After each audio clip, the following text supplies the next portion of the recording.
2003 to 8 was the director of Friends of the Earth, an organization, as he and I were just recalling, originally set up partly with the help of Amory Lovins, the great American entrepreneur and environmentalist.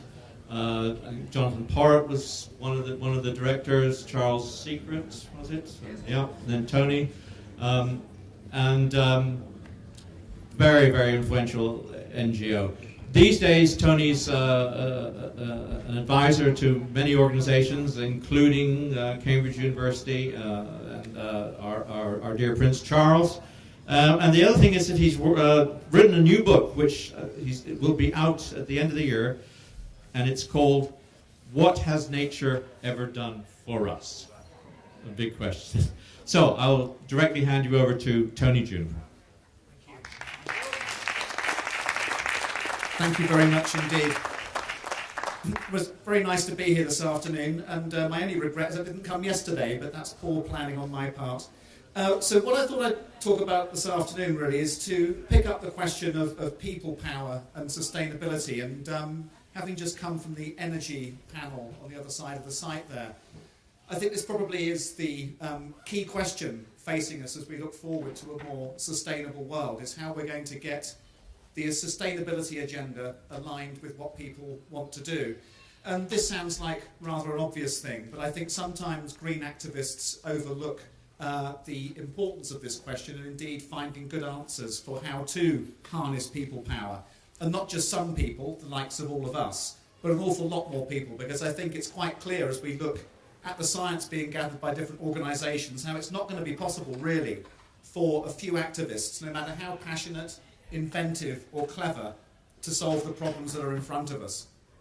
And I just begin by underlining this point through just a reminder of the scale of what's in front of us. And I know this audience will require less reminding than most people, but I think it's crucial really to understand where we're at, because at the beginning of the 21st century, the demands that people are collectively placing on the Earth are utterly out of step with what the planet can sustainably provide. And we're all familiar with the climate change issue in particular, and we've talked about that a lot here today already to my hearing of a few conversations.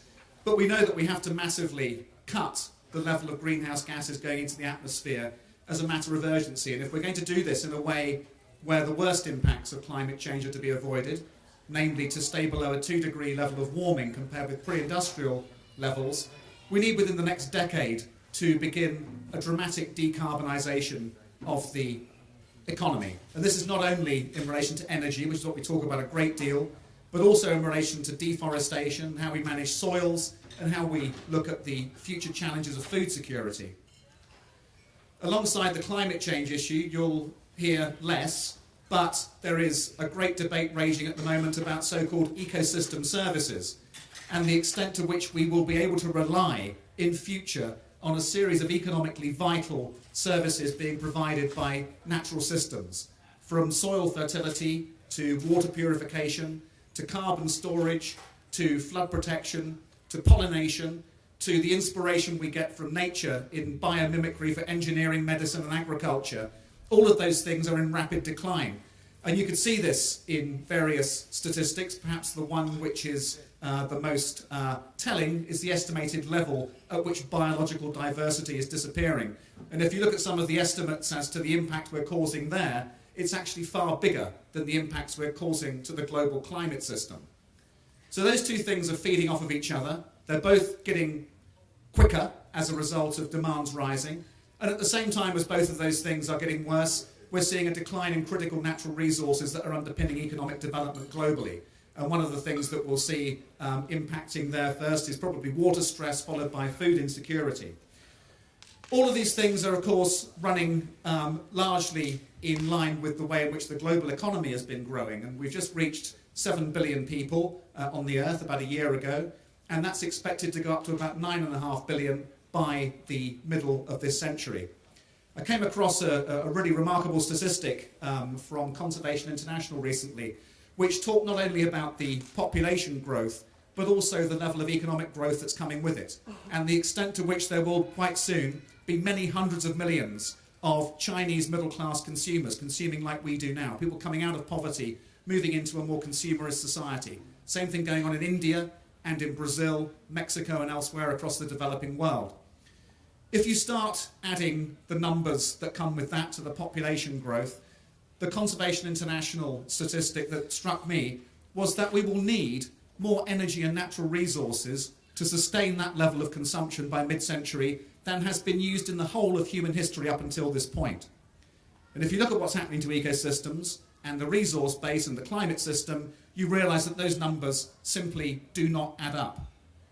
This is a vast question, and I think probably for me the biggest question that faces humankind today is how we are going to be able to deliver a level of welfare in terms of decent housing, education, diet, mobility, security, all the things that we take for granted for 9 billion people at the same time as maintaining the ecosystem services, maintaining renewable, productive natural resources in terms of fresh water and fisheries, and of course maintaining climatic stability.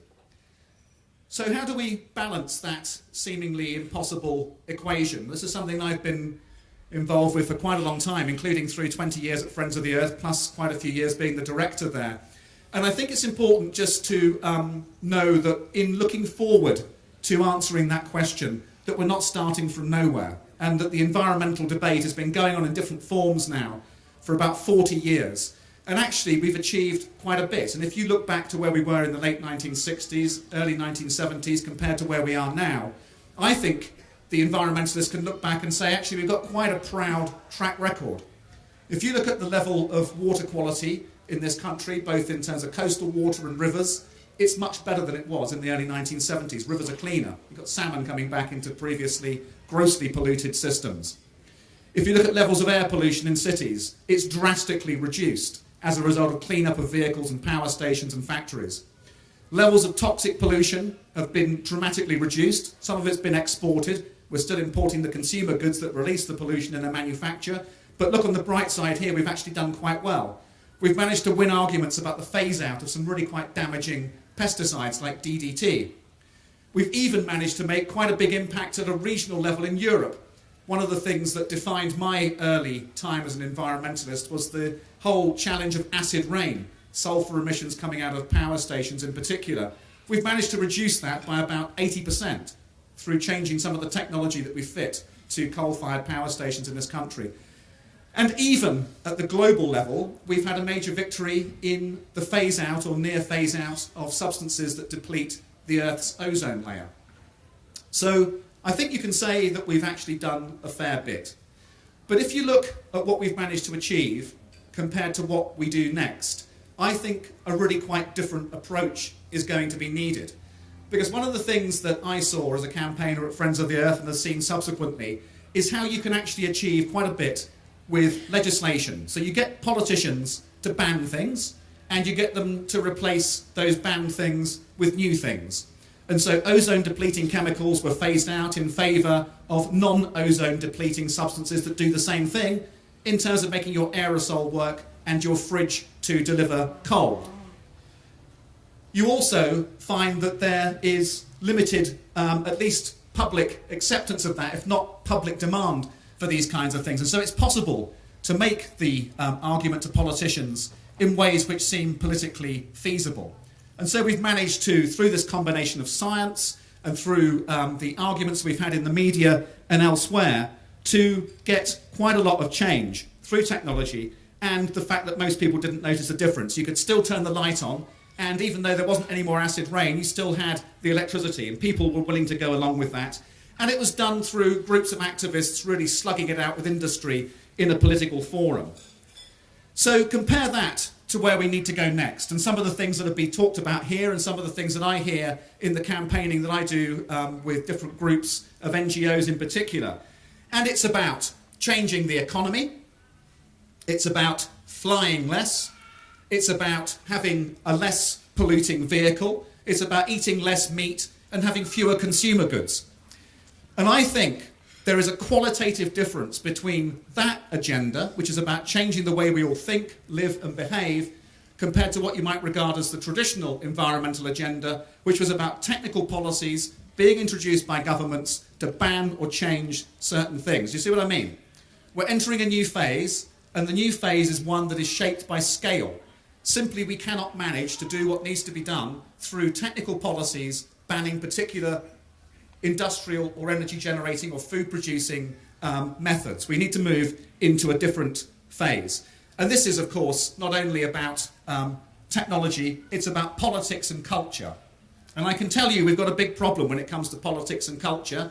And I know this as a certain fact because I was the Green Party candidate for Cambridge during the last general election. And I put my hand on my heart and say we ran the best campaign. Certainly better than the Conservatives and Labour. The Liberal Democrats were very active.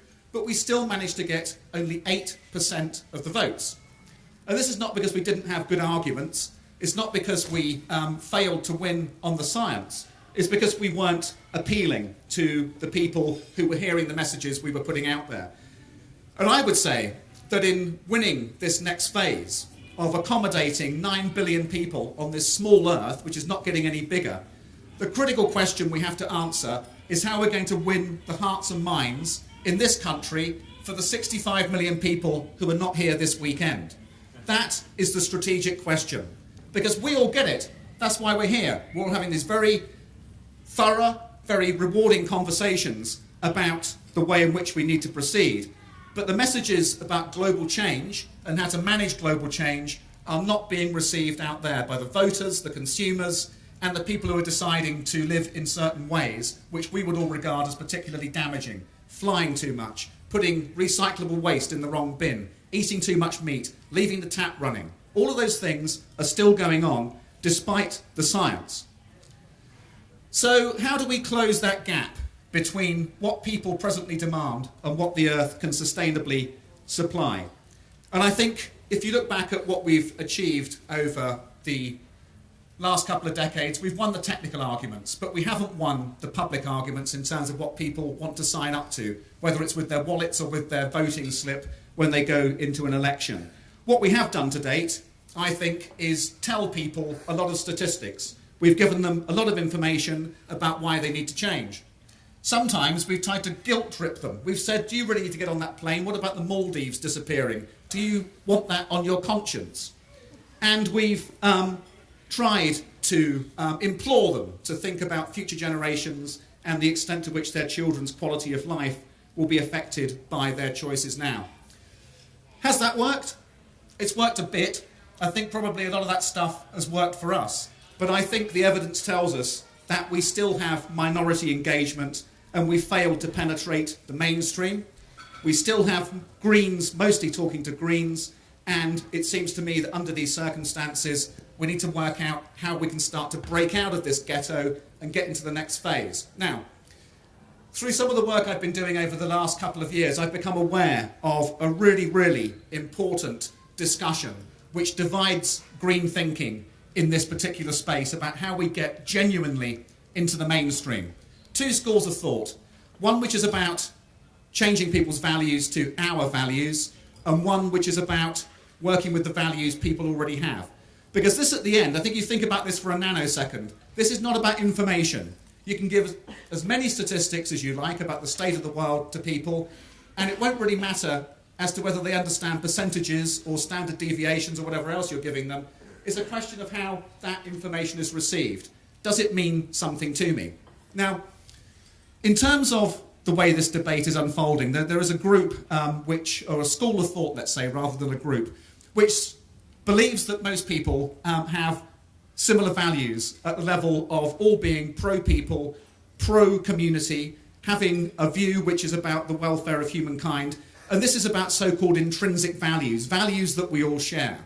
And the extent to which that's true or not, I think, is a really, really important question, because there's another school of thought which says that actually people are really quite diverse in their values, and that there isn't necessarily a set of universal default settings that we all have that can be activated by campaigning in a way which is going to take us in the direction that we all know that we need to go. And so this second school of thought is really based on the idea that there's a lot of heterogeneity out there in terms of the way in which people react to the kind of ideas we're trying to promote about future generations, about environmentally ethical behaviour, about the way in which we should be thinking about global impacts. And those practitioners in this world have divided the world up. It's much more complicated than this. You can find lots of stuff online, and I can tell you some of the sources in a moment. But broadly speaking, the people in that second group, who believe there is actually quite a diverse set of values out there, have come to the conclusion that there's really three big groups in our society, and indeed societies around the world. Group number one, which will be very familiar to all of us, are the so-called pioneers. These are the people who are very self-confident in taking views that they wish to own. They're quite prepared to disagree with people and to have views and opinions that are perhaps in a minority or going against the mainstream. These are people who would sign up to campaigns on sustainable development, the environment, and global poverty. And I think those pioneers are people we all know, and in fact most of us here are pioneers.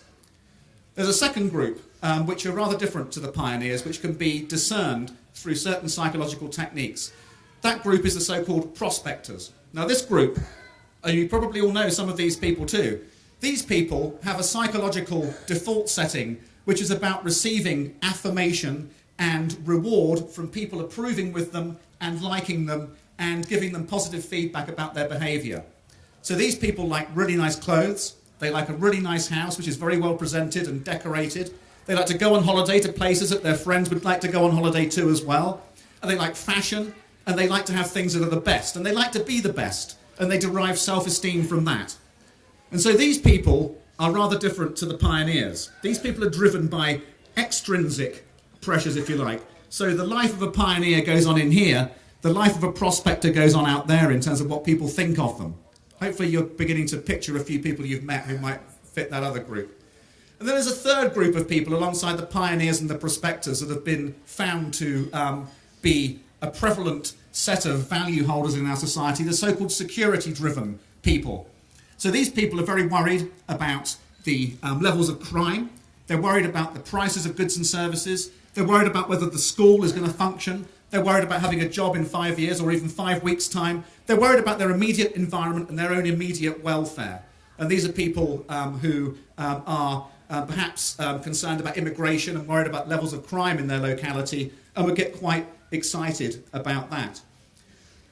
And so the question then comes, if you believe that these kinds of value clusters are real, and certainly the information that I've seen, as well as my intuitive experience of having tried to campaign with different communities on different subjects, is that probably that is broadly right, and that there probably isn't a universal set of values that we can appeal to with the kind of campaigning we're doing, and that we need to have a more diverse set of messages and ideas that we're putting out there that are meeting people in a more powerful way than presently has been the case. And so, for example, if you wanted to get a group of prospectors to go and buy more energy efficient cars when they change their cars, would you say to them that you should buy this very efficient vehicle on the grounds that you're going to contribute to saving the Maldives from flooding in 20 years' time? Or would you tell them that that's the best available technology and that celebrities are buying it because it's the really coolest thing you can possibly do? This really does clash with some campaigners. They hate the idea of going out and talking about things like this. And we had an interesting conversation across in the energy debate earlier on about so-called eco-bling and whether you're entering really dangerous territory here by encouraging people to have a nice car at the same time as they're still flying off to Barbados. What would you do about that? Big question. And then for the security-drivens, if you're trying to get people to embed solar panels when they're having their roof done, would you talk to security-drivens about the need to protect future generations as yet unborn from the effects of climate change? Or would you talk about them being insulated from the threat of Russia turning off the gas supply to Western Europe? And if you're doing that, are you missing an opportunity to say something really, really important to people about climate change? So this is a really, really big question, and I don't intend to give you too many answers right now, although I've already given you a suggestion of where I think probably the answer lies in terms of going out and speaking to people more from where they're at rather than where we would like them to be from our starting point, which is so much further ahead in understanding the implications of all of this stuff. So that's about framing and about messaging and how we go out and try to meet people with the values they already hold. There's a more profound part to this, however, which I just want to touch upon. And again, this is something I've kind of formed quite a strong view on over the last few years in various writing projects I've been involved with and thinking through the way in which we might be able to solve this almost impossible equation.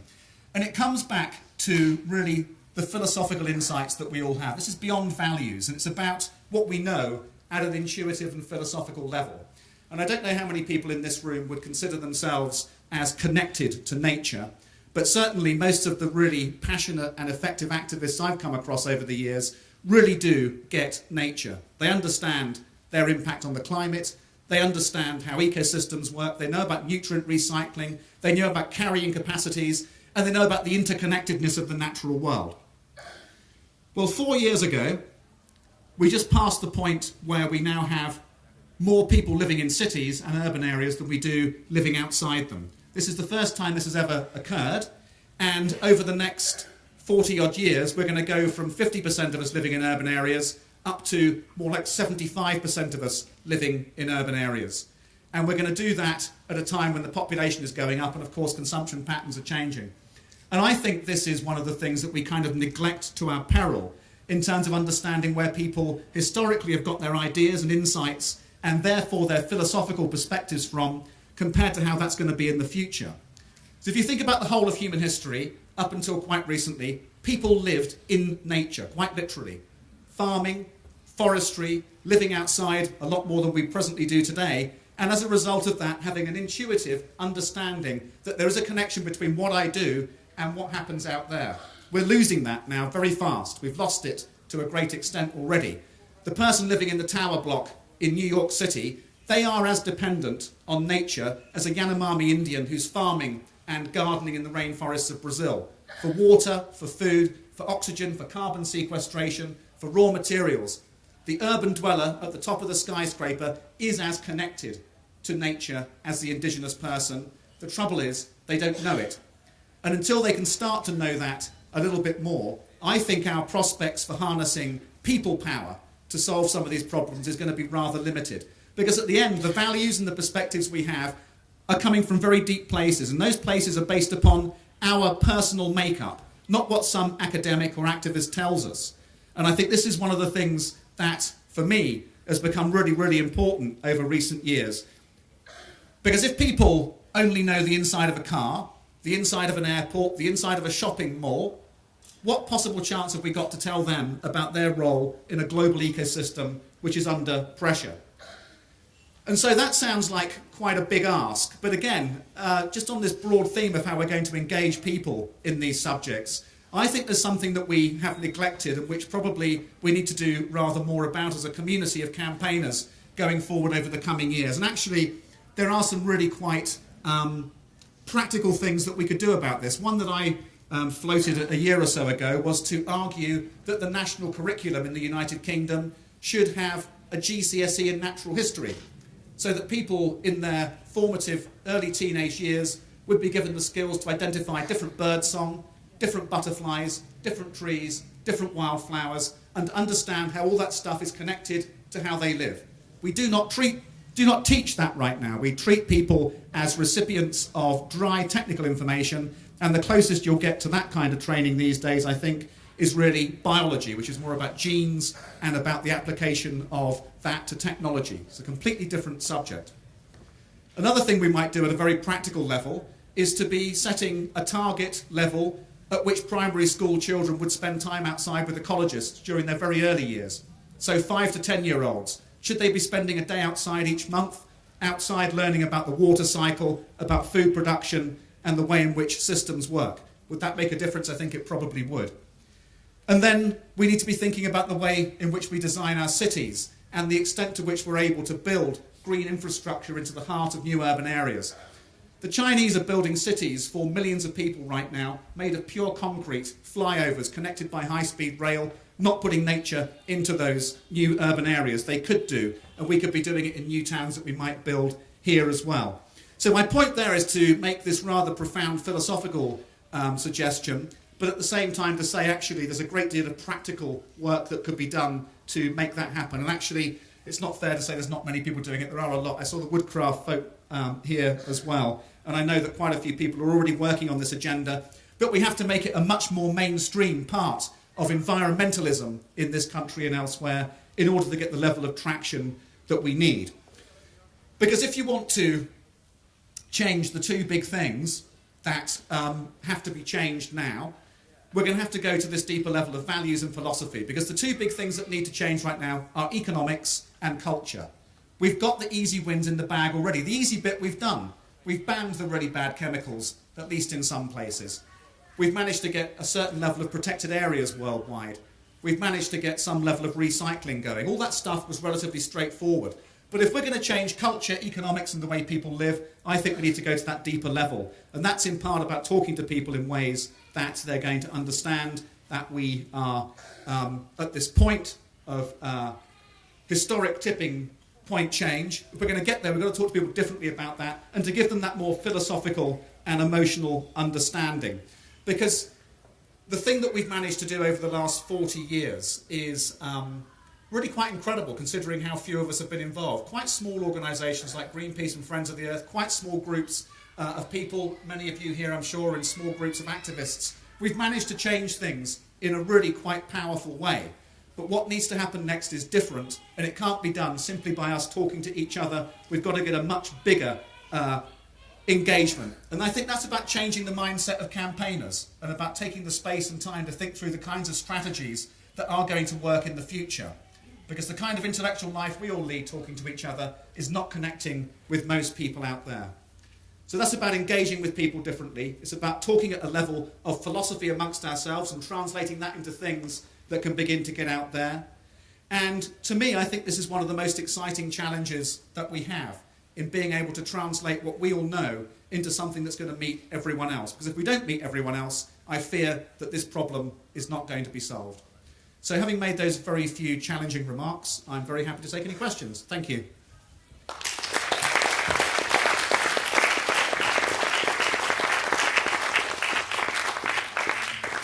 Thank you, Tony. Who would like to ask the first question? Come on, with lots there to think about. There we go. Tony, there's a mic there for you. Okay. Yeah, thanks. I'm just wondering if you've got any thoughts on the role of voluntary simplicity. Voluntary simplicity, I think that would appeal to people who understand this stuff already. We might be able to do more with that during a time of recession, and those kinds of ideas of moving beyond a very material intensive and what you might regard as a consumerist lifestyle into some other place. But again, you know, I don't think, well, two things. First of all, we haven't, as an environmental community, embraced that idea very big time, if you will. We've remained stuck in the discussion about policy, and we've been talking about renewable energy targets and recycling and everything else. And even if we did want to talk about that stuff, we've not converted it into something that would meet the mainstream, if you see what I mean. I think the way we would talk about it, I include me in this, I think probably would appeal to the kind of people who it would already appeal to, rather than getting into that bigger group that we need to connect with. Yes, Mike. I disagree. Good. With a lot of what you said. I think the issue is that we don't need to focus on consumption. I think the issue is focusing on production, for one, because I think the point of production is the real issue, and I think the social relations between the class social relations and how that plays out in capitalism is the real core problem. Sure. Which needs to be addressed. I think that people will respond more to how their material circumstances are rather than ideological views. Yep. I don't know how powerful ideological views are particularly, or in terms of getting that message across. I think it's much more about how people respond to material circumstances, which leads to change. At the moment, I think one of the big issues is that individualism has been so prevalent throughout society that people now seek individual solutions to their personal circumstances rather than creating networks of solidarity. And I think that people feel alienated from nature because they don't have any actual connection, because they're not involved in that production process or that process of actually engaging with nature as a resource. And I'm not saying I'm not. You know, Marx had a theory about alienation of nature, like compared to the alienation of the labour process as well, but also how through that alienation you are alienated from nature as well, because you do not have this connect with how stuff is made or how. So there's this whole. For me, the whole problem is the economic system. I don't think tinkering with it is the issue, and I'm interested in the commons. This idea of a commons-based society where things are held in common, and we get rid of a lot of these dynamics which occur. Okay. Well, we agree on at least one bit, which is the last bit about the disconnection and alienation from nature as being a fundamental part of the problem. I'd agree with some of the other points you made as well about production versus consumption and the role of individualism. My pushback, however, would be in how you get change, having identified that problem. And so I would point out how the economic system at the moment is based upon private ownership of quite a lot of the means of production. And the people who own the means of production, whether it's a coal mine or an oil well, they want to continue with that. And so even if you say it's production and not consumption, you're still confronted with the political problem that those people have got the power and everybody else appears to be going along with it. And I just recount my experience as being a Green Party candidate where I said a lot of those things and people didn't vote for them. And so the power structures which enable that economic system to exist, they continue. And so we've got David Cameron and all of his cabinet basically talking the economic narrative of the 1970s, whereby nature is something at best to be balanced against economic growth, and most of the voters think that's probably okay because they voted for it and they're going to vote for it again. They might get a slightly more left-wing version if they vote Labour at the next election, but the means of production will remain exactly the same because the people are still going along with that. And so my point is not so much to disagree with your analysis of where the problem might lie. My question is about how we're going to get people to see our point of view in a way where they're going to line up with us in the shops and in the voting booths and in how they lead their lives. And at the moment, I don't think we're talking to them in a way where they're getting us, really. And that the other side, if you can put it like that, actually are winning the battle for hearts and minds through their advertising, through their political campaigns, through their control of the media, whatever it happens to be. That narrative about growth and individual consumption is the one that prevails in Western society. And, notwithstanding the correct flaws in that system you talk about in terms of how the economics works. So my point actually in the end is as much about politics and the economy as it is about communicating with people. My point is that we have to have them on our side. And we've spent the last 30 years giving them statistics and telling them that they're wrong, making them feel guilty, and they've not bought into our version of the future. Of course, yes. There's a microphone. Yeah. I think that we will see more people coming on side because as economic issues start to hit and people start to lose the ability to purchase this sort of lifestyle, there are going to be gaps and opportunities to persuade people to come along. But we don't offer. Maybe we're not offering the right things to people. Maybe What are we offering? Is a better, life could be a lot better without capitalism. Like you work less, you have more leisure time. We can do all these things, but where is that being offered? Okay, so a prospector who really likes going to work and who really likes succeeding and who really likes consumer goods, they wouldn't like hearing that message because they like to have all the good stuff that comes with that kind of an economic system. And so that would work for you and I in terms of people who would see the sense of that. But quite a lot of people, it would clash directly with their worldview. Tough. Well, tough for the planet because we carry on and we don't reach the people we need to reach. Well, that's what I mean, tough, because not everyone can have that, can they? Because the planet isn't going to be able to sustain these sorts of lifestyles. So at some point, there's going to become a point where it's going to have to go either way, isn't it? So that's the highly strategic question then, is whether we continue as we do now and wait for a collapse and a catastrophe to change things, or whether we try and change things in an orderly way by bringing people with us. And my view at the moment is to stick with the idea that we can change in an orderly way because less people will die and less damage will be done in the process. I completely agree. I think I'm following on slightly from the last comment, even though I don't disagree with what you're saying. I think the analysis that you've made is an interesting one to be able to categorize people into different types, which is making me think. Something else which I'm I think is probably far more important than what you've mentioned, is this concept of equality and inequality. Yep. So the more inequality we have, Yeah. then the less people are going to be wanting to listen because they feel disempowered. Yeah.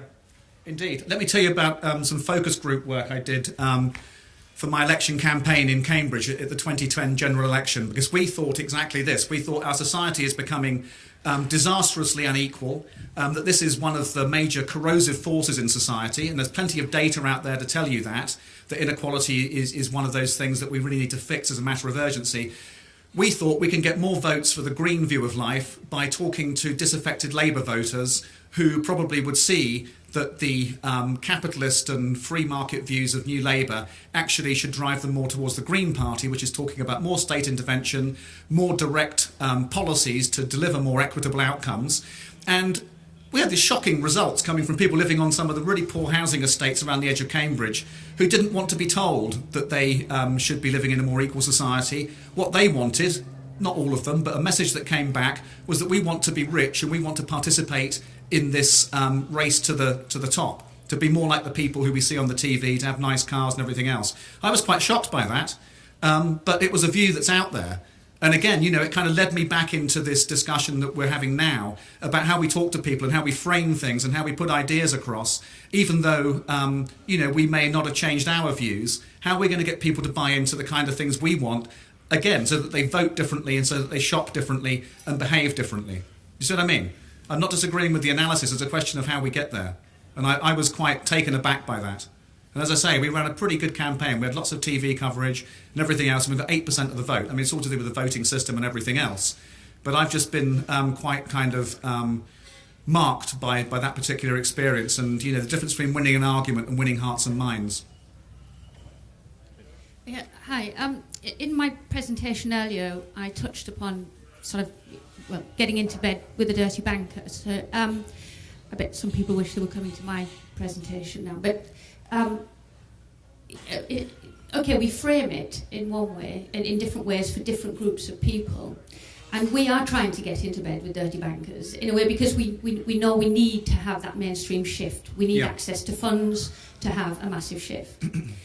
Ultimately, though, in your experience, because you've been out there a long time talking and debating with lots of corporates who seem bad and big and ugly, do you think ultimately, though, is it right and can we believe that somewhere there is a fundamental good or common sense that we can appeal to, and it's just that their environment has actually shifted them into this sort of constrained view of the world, so that maybe just to give us a little bit of hope that we might actually be...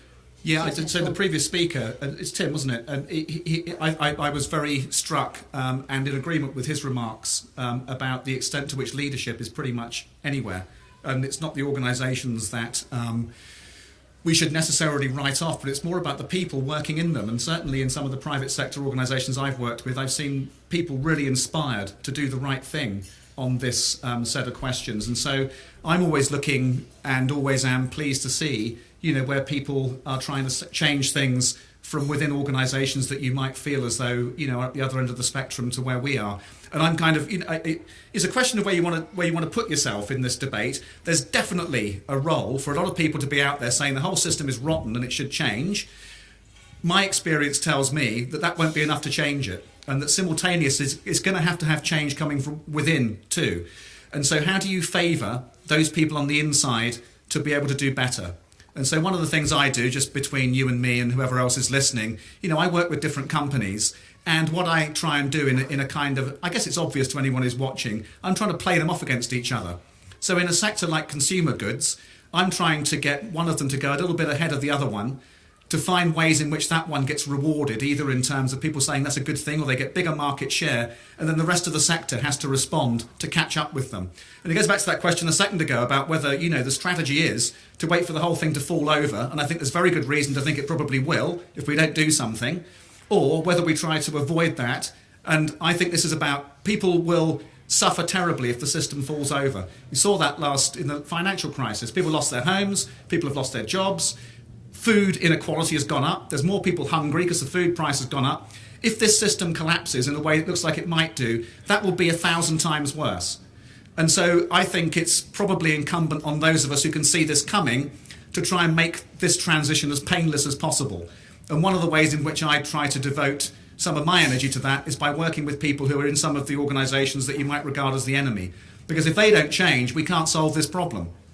And that's a strategic and philosophical and personal question. And as I'm highly respectful of people who say I'm going to work outside it and I'm going to try to, change the entire thing. That's great. But my personal view is that it won't be sufficient on its own.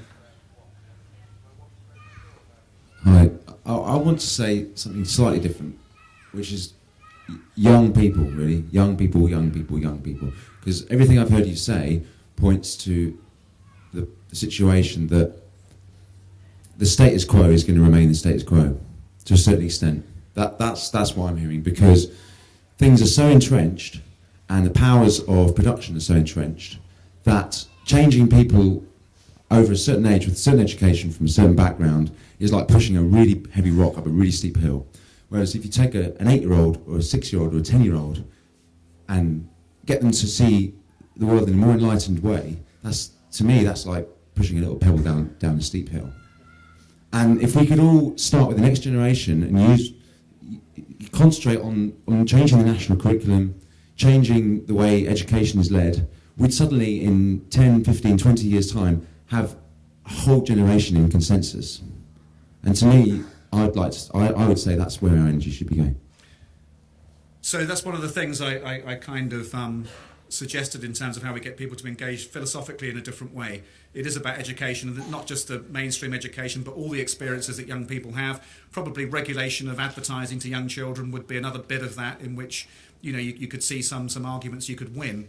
But I don't think it's either or. It is really a question of both and for me, in the sense of, as you were saying, trying to find a sense of engagement and positive traction wherever you can find it, even with oil companies, even with supermarkets, even with some of the resource extraction people. If there is an opportunity to get people to lead from the perspectives they've got in those places, I think we should take it at the same time as trying to change the way in which young people get experiences which relate to all of this stuff.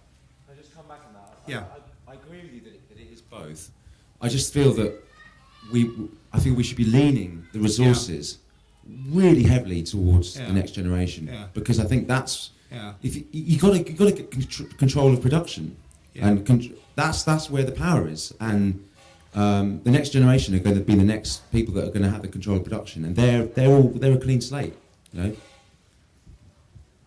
Yeah, following on from that, I suppose the next generation is still many years away before they're going to be the decision makers. In terms of your analysis, that breaking down into those three categories, where would you see our current decision makers lying within those three categories, and how do we frame the argument in such a way that they can take it on board and take this seriously? Yeah, that's a really interesting question. So the three categories: the pioneers, the kind of the people with ethical sense and kind of confidence in their own ideas, the prospectors who like to have the approval of everyone else, and the security-driven who are worried about their local circumstances. I think most of the people who make our world tick are in the pioneer group, in terms of people who are editors of newspapers, running the BBC, MPs, prime ministers, presidents. Probably quite a group of the people who are fashion icons and celebrities are prospectors. And those two groups, probably between them, are shaping most of the outcomes in the world at the moment. And it's important to recognise that the people, so we're all pioneers in that, if you buy into that kind of view of the world, but bear in mind that the pioneers are not all green. So the pioneers are people who are very confident about their views and are willing to disagree with people about the way the world should be. So yes, you've got the ethical people in there who do green consumerism and everything else, but you've also got the climate change deniers and the Tea Party and the neoliberals in that group as well. So that's where the battle of ideas is waged, is between people in that group, which then might take you to the view that actually not only is it education for young children that's important in all of this, but also the way in which university curriculums and business schools are talking about some of these subjects. Actually, that's one thing I didn't mention. Probably the biggest hit we could get over the next 10 years would be to have sustainability at the level of this kind of conversation inserted as a mandatory requirement in MBAs and what business schools are offering. Because those are the people who are going to have the biggest outcomes, I think, over the next 10 to 20 years. Politics across the world is in decline for different reasons. Some of it's to do with lack of trust. Some of it is to do with privatisation and shift towards the market. But a lot of the outcomes that will shape the 2050s and 2060s are going to be taken by the private sector. And so getting to those people quite quickly probably is something we should be focusing on, I would say. Just as a follow-on to that, really, and a practical takeaway, I imagine that a lot of us here are in small environmental groups, and we are, as you say, mostly pioneers. How would you say, could you give us some practical advice about how to communicate with the other groups, and also if we are communicating in a one-to-one kind of way or with a kind of homogenous group, how we identify who we're speaking to and how we should speak to them? Yeah, that's a good question. So you're talking about groups as in communicating with other environmental groups or other people in society? Perhaps other people, maybe the other groups other than pioneers. Yes, indeed. The simple answer to that is to do some research to find out, how your message and your agenda meets those people. We just did a piece of this for an organisation called 1010, which is a climate change campaign. I think Age of Stupid was mentioned earlier. This is a campaign that came directly from that film. I'm a member of the board of that, and we just recently did a piece of research to understand exactly this point. Because if you're in an office with a group of climate change campaigners, you want to talk about keeping the carbon in the ground. You want to talk about, 2-degree thresholds and decarbonisation of the economy, which is great. You take that out to a research project and you go and talk to people who could be 1010 backers, and they don't know what you're talking about. They're not interested. But what they want to know is how they can make a difference. They're not against doing something. They just need to be told in the right way how they can make a difference. And crucially, that their difference is going to count. So one of the things we found from a prospector group on this is that they want to be told simple things about where to go shopping. So they go shopping, and if you're a climate campaigner telling them not to go shopping, forget it. It ain't going to happen. What you can do, however, is tell them that if you shop in this certain way, you're going to be a much better person in the sense of getting the esteem of others in your community, and finding ways of being able to talk like that to them. And also giving them some kind of reward. And so one of the things we discovered is that these people like to be caught doing the right thing, if that makes sense. So they're doing loft insulation, they're putting in a super efficient boiler, they've bought an electric car, they're going on holiday in the UK, and they're not doing any of that because they're concerned about climate change. But if you catch them doing the right thing and give them the esteem that they crave by being told that that's actually really good, that's brilliant, did you know how good that is? Then you get a different reaction to the one where you go to them and say, you really shouldn't fly. You really shouldn't have that car. Do you see what I mean? The psychology is totally different, but you're still working on the same agenda. And I think that's the kind of stuff that probably needs to be thought through a little bit more by all of us. And you're probably not in a position if you've got a small environmental group to do a big amount of expensive, complicated research. But I think if you just start thinking it through from the point of view of people who you want to reach, go and talk to them in the pub. Is it your brother-in-law or your cousin who might be one of those kinds of people? When I'm writing books, I write books quite a lot, and one of the things I do, I sit down at the beginning and I think, who's the single person who I'm trying to reach with this? And so this book I just did on what has nature ever done for us. Basically what I try to do is to distill this massive ecosystem services data in a way that people are going to want to read it on the beach. And so I'm not trying to reach all of us. I'm trying to reach some of my maybe old university friends who are now solicitors or accountants who don't give a toss about this stuff, or if they do, then they think as though they can't possibly understand it because they're not green, and if they did read it, they wouldn't be green enough really to accommodate it. And so I'm thinking, my friend Louise, she's one of those people. I'm going to write this book for her. And so what you could do is you could go and sit with your colleagues and think, who actually is this campaign for? Is it for, the likes of us? Or is it for my cousin Jack, who, he could be green if only he knew a bit more, but how are we going to talk to him to get him to kind of come on this journey with us? So I think it's just, at the end it's common sense. And, but, I think very often in the thick of it, and trying to do all these big things we're trying to do, the common sense sometimes gets put to the side because we're so overwhelmed by the enormity of it all and the ambition we have to have. But I think step back, and if you've got the ability to get some research done by proper kind of psychologists, that's great. If you don't, just use your common sense. Try a few ideas on your friends in the pub, see what they say, but not your green friends. To come back to the sort of educating young people and also educating people who are already in big companies. The thing is the transition from being a young person to being a decision maker in those companies. The values get compromised, and 20, 30 years working your way up a company. To get your next promotion, you're not going to get it by you're not necessarily going to get it by putting in a recycling initiative. You Yeah. are going to get it by growing your market by 50%, not necessarily the right way. So could you give for instance, of how you can sort of what the transition is, how you would get a company to start making the right decisions sort of step by step to get to that point? No, you're totally right. All the drivers that an executive would have in most big companies are the wrong drivers in terms of growing market share, growing volume sales. All these things that we know are pretty incompatible with the kind of decarbonisation and resource efficiency and equity and everything else that we know about. So how do you deal with that? Well, I suppose that there's two broad headings that I think probably we should look at. So one is about the incentives that those managers and decision makers have inside their own company.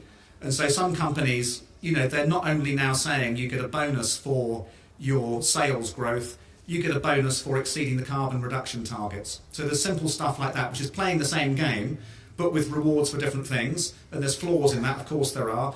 More important, but a bigger job, which has got lots of different faces to it in terms of how you do it, was where Tim finished up in that last speaking slot. If you were here listening to that, he was talking about the way in which you change the system so that the stakeholder group is bigger for a company in terms of how it delivers its benefit to society. So at the moment, there's a legal requirement to deliver increased returns for shareholders. If you change that legal requirement to say your job is to improve the welfare of society, that is completely different.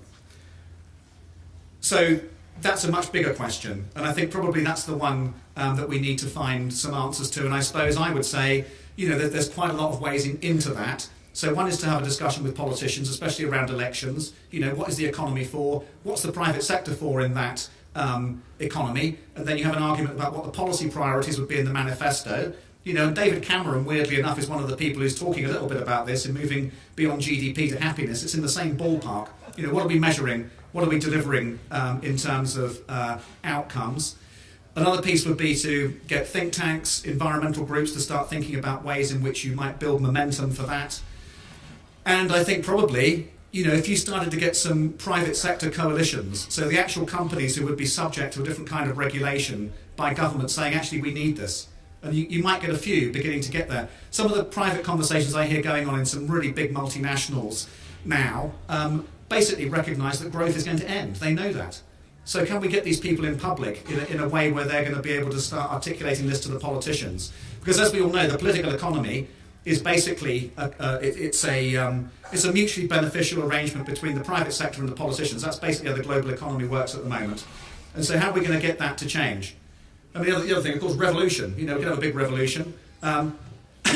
Note, however, capitalism has just collapsed before our very eyes. It's lost loads of people their jobs. It's destroyed people's pensions. And yet, a lot of people still voted Conservative. Something quite badly disconnected there. So I think, your strategic response to this needs to kind of be based on the evidence of where people are at. That's kind of where I'm coming back to again. Tony, this will have to be the last question because we're running out of time. I'm sorry we can't take more, but I did promise one to this young lady here. Very good. Hello, thanks for your talk. Since we're talking about the private sector, and after Rio +20, there was a lot of consensus that governments won't lead the way in sustainability and businesses will. I've been looking a lot into how sustainability can actually benefit companies, and some companies like Marks and Spencer, for example, and B&Q have implemented sustainability programs which have not only reduced their carbon emissions and they've developed and innovated new sustainable products, but it's also helped them meet their company priorities. So do you think that embedding sustainability and making it desirable for companies can actually be of benefit to them and a useful strategy for transforming business models and products? Yes is the short answer. And you mentioned Marks and Spencer's. There's a few out there now who've... It's nothing like what's needed. I mean, we all know that. So, Marks and Spencer's 20% cut is not the decarbonisation of the economy that's needed, but it's a step in the right direction. And certainly, the pragmatic approach in me says we have to kind of say that's better than not doing it and to try and build business benefit, because this is about a journey. If you accept this as about a transition rather than a catastrophe followed by something that's much better, which it may or may not be, by the way, you don't necessarily get a good thing following a crap thing. You might get an even worse thing after the catastrophe, so there's no guarantees there. If you think this is about a transition, then I think we have to kind of go with that and build into the mindsets of some of the executives who are deciding to do this or not, that actually they will find advantage down that road. And I spend quite a lot of my time making the business case for different companies with more or less success, and I think probably the smart thing to do at this stage would be to build the advantage of those that are leaders, so that the rest of them have to catch them up. But that's really about your view of the world. And again, that's the big question. Is this about a transition, or is this about bringing about the end of the old system and starting a new one? I mean, that's the big thing that's in, I think, it's implicit in this discussion. And as you can hear, I'm kind of a transitionist rather than a catastrophist. Can we give a big round of applause to Tony? Tony Beautiful. Thanks. Thank you very much. Thank you. Pleasure. Thank you.